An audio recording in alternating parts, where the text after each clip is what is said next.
Assalamualaikum warahmatullahi wabarakatuh. Teman-teman, jumpa kembali dengan Enjoy Channel, channel yang membahas berita teraktual, terhangat, dan sedang menjadi perbincangan publik. Sahabat Enjoy Channel, kali ini yang akan kita bahas mengenai calon presiden Anies Baswedan. Kali ini cukup menarik teman-teman, Pak Anies mulai berani mengkritisi kebijakan-kebijakan dari pemerintahan Jokowi. Dan ini saya pikir bisa mewakili aspirasi banyak orang, karena banyak orang juga ingin mengkritisi kebijakan pemerintah, tapi ada yang tidak berani, ada yang setengah berani, ada mahasiswa yang unjuk rasa. Itu bagian dari kritik sosial kepada pejabat publik, kepada pemerintah. Kenapa pemerintah itu dikritik? Karena pemerintah pegang anggaran, karena pemerintah pegang duit rakyat. Nah, dikemanakan duit rakyat itu, maka dikritisilah oleh para aktivis, oleh para mahasiswa, dan kali ini dikritisi oleh calon presiden 2024 Anies Baswedan. Dan kita warga masyarakat cukup bangga juga ada seorang yang berani mengkritisi kebijakan pemerintah, karena ada dua calon presiden seperti Prabowo Subianto maupun Ganjar Pranowo tidak terlihat mengkritisi kebijakan pemerintah. Kecuali dulu pada Pilpres 2019, ini Prabowo cukup luar biasa mengkritisi kebijakan pemerintah. Sampai gebrak-gebrak meja pada waktu kampanye itu, mencelat itu mikrofon. Itu luar biasa Pak Prabowo Subianto. Tapi sekarang yang terjadi apa? Tidak ada kritikan dari Pak Prabowo untuk pemerintahan Jokowi. Karena apa?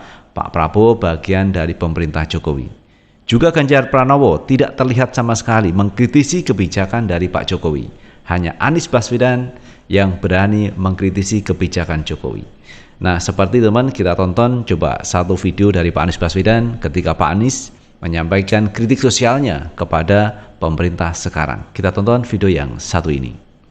Dan sebaliknya, negara dengan institusi politik yang bersifat melayani semua, yang menjunjung tinggi pilar demokrasi, yang memberikan kewenangan kepada cabang-cabang pemerintahan agar saling mengawasi, saling menyeimbangkan.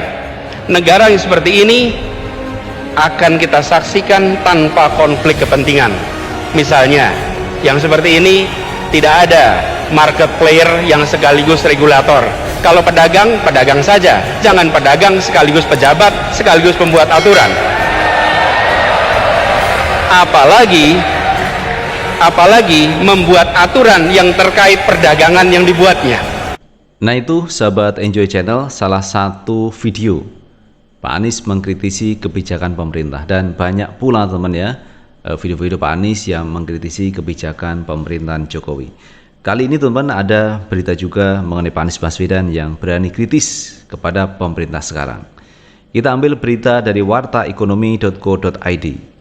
Berapi-api serukan berantas mafia di Indonesia, Anies banjir dukungan.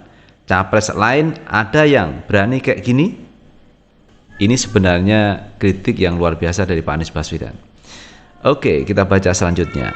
Guys Khalifah mengunggah potongan video cuplikan pidato bakal calon presiden Koalisi Perubahan Anies Baswedan.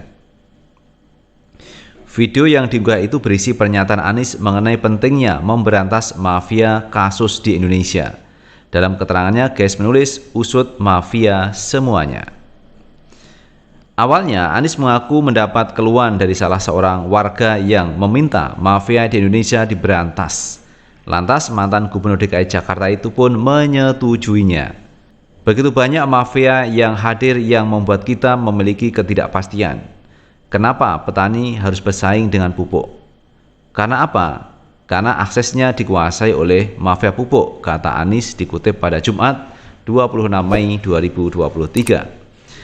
Ketika bicara tentang pekerja migran, banyak dari mereka yang sistemnya dikuasai mafia-mafia PMI.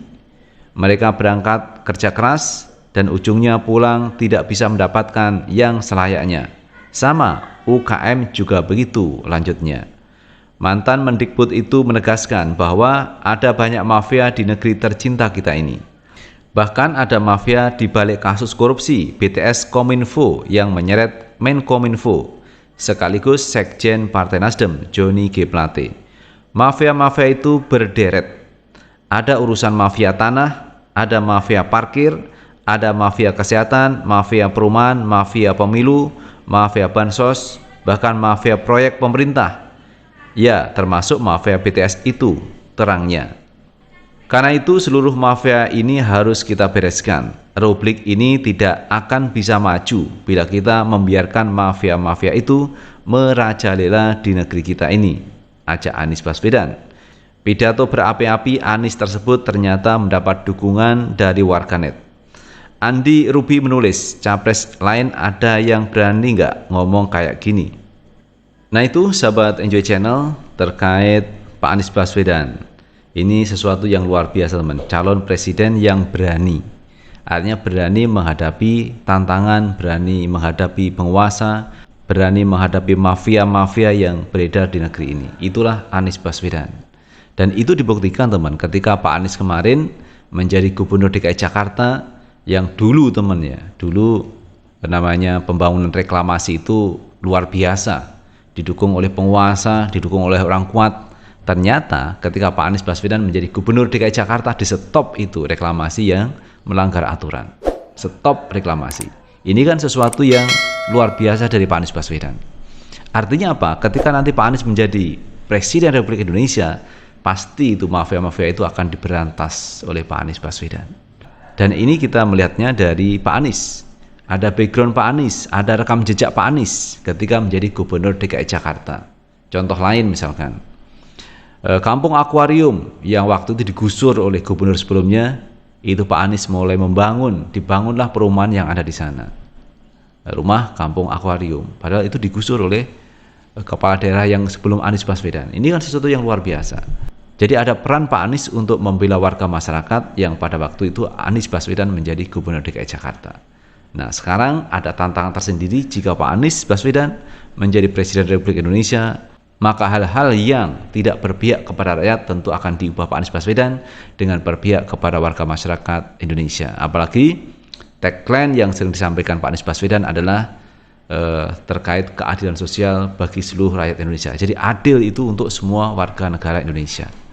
Jangan adil itu hanya diperuntukkan kepada kawan dekatnya.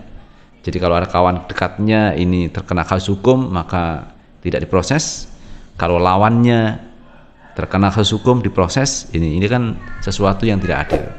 Maka hadirkan keadilan sosial bagi seluruh rakyat Indonesia sesuai yang disampaikan Pak Anies Baswedan. Nah itu sahabat Enjoy Channel yang bisa kita bahas kali ini, dan bagaimana menurut pendapat teman-teman sekalian, tulis di kolom komentar karena komentar teman-teman akan sangat bermanfaat untuk yang lain. Sukses selalu. Assalamualaikum warahmatullahi wabarakatuh.